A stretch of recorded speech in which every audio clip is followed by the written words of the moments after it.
Beleza, minha gente, olha só, nós fizemos uma sequência de vídeo falando de forças e comentamos inclusive da força de atrito. Esse vídeo ele vai falar especificamente da força de atrito, tá bem? A gente vai detalhar a força de atrito, porque é uma força que tem umas características interessantes.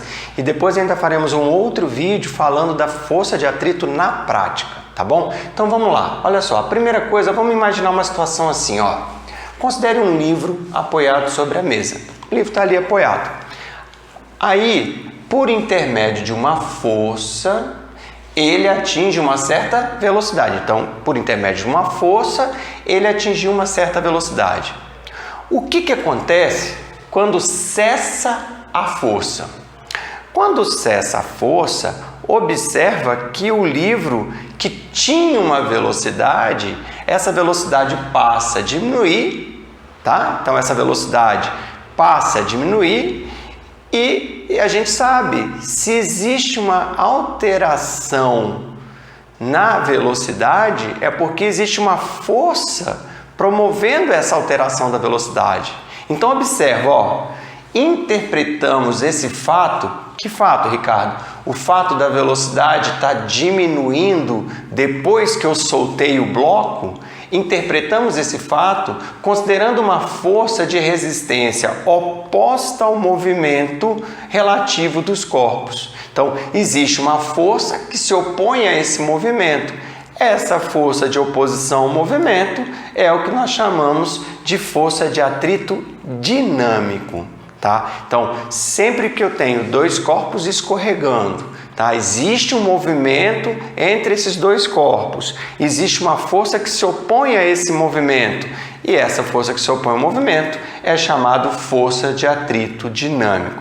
É importante lembrar, pessoal, a força de atrito é sempre paralela ou tangencial às duas superfícies, tá? Então, você tem a superfície do livro, a superfície da mesa, você tem o contato ali. A força de atrito é paralela, é tangencial a essa superfície de contato, beleza? Bom, e o sentido da força de atrito? É oposto ao sentido do movimento, nesse caso que a gente está falando de atrito dinâmico. Aí observa, quando há movimento, a experiência mostra que a intensidade da força de atrito é proporcional à intensidade da força normal. Então, a força de atrito é proporcional à força normal.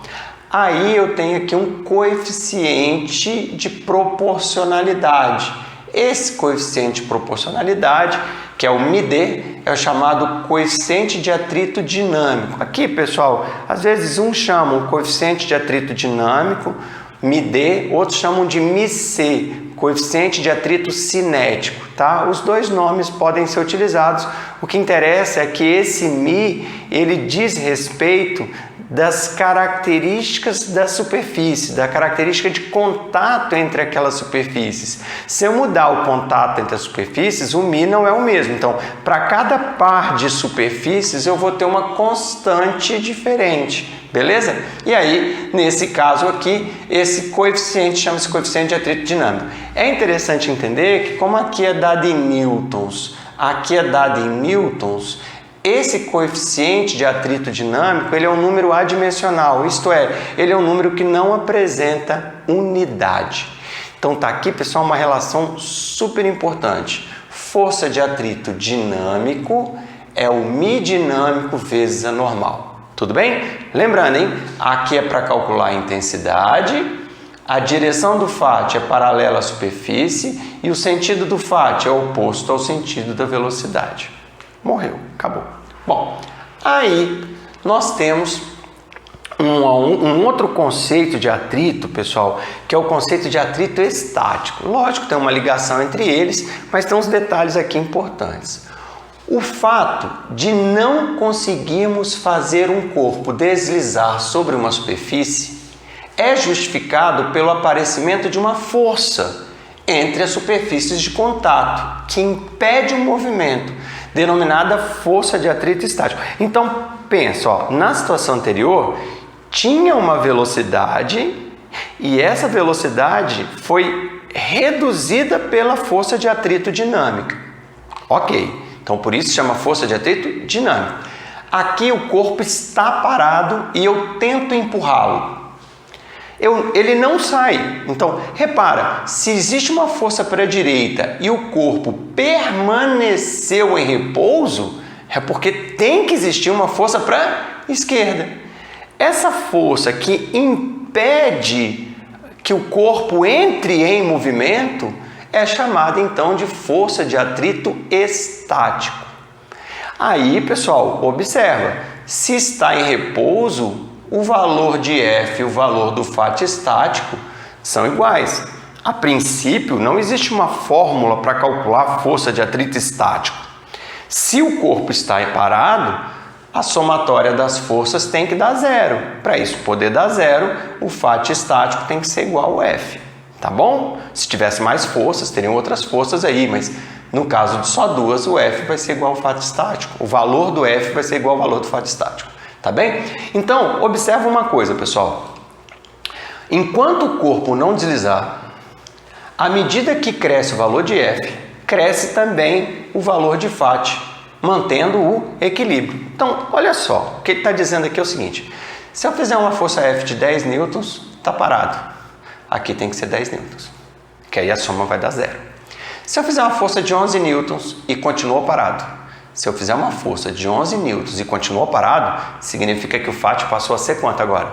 11 newtons. Se eu fizer uma força de 20 newtons, continuou parado. Se eu fizer uma força de 20 newtons e continuou parado, significa que o Φ agora passou a ser quanto? 20 newtons. Enquanto estiver parado, o F e o Φ estático vão ter o mesmo valor. Tá bom?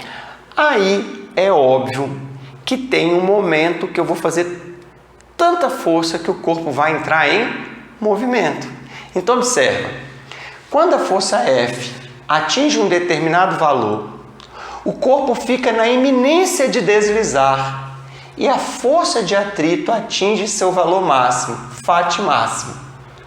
Então, repara, eu fui fazendo uma força F, aqui é a força que eu estou fazendo, aqui é o Φ. Então, eu fiz uma força, o valor da força era igual ao Φ. Fiz uma força, o valor da força é igual ao Φ. Fiz uma força, o valor da força é igual ao Φ.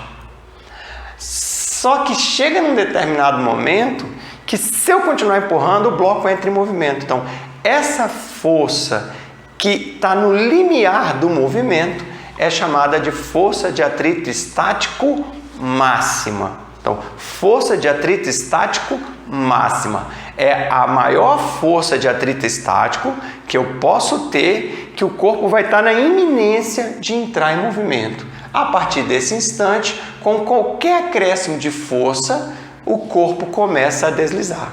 Tá bem? Então, até aqui o corpo estava parado. A partir desse momento, o corpo desliza. O corpo desliza, pessoal, a partir do momento que desliza, sai daquilo que a gente chama de atrito estático e entra no que nós chamamos de atrito dinâmico.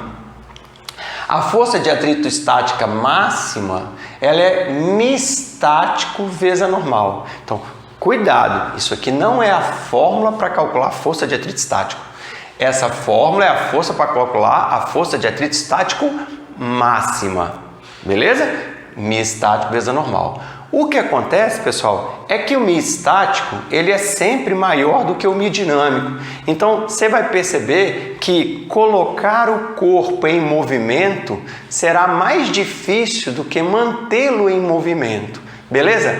Bom, galera, valeu e até a próxima.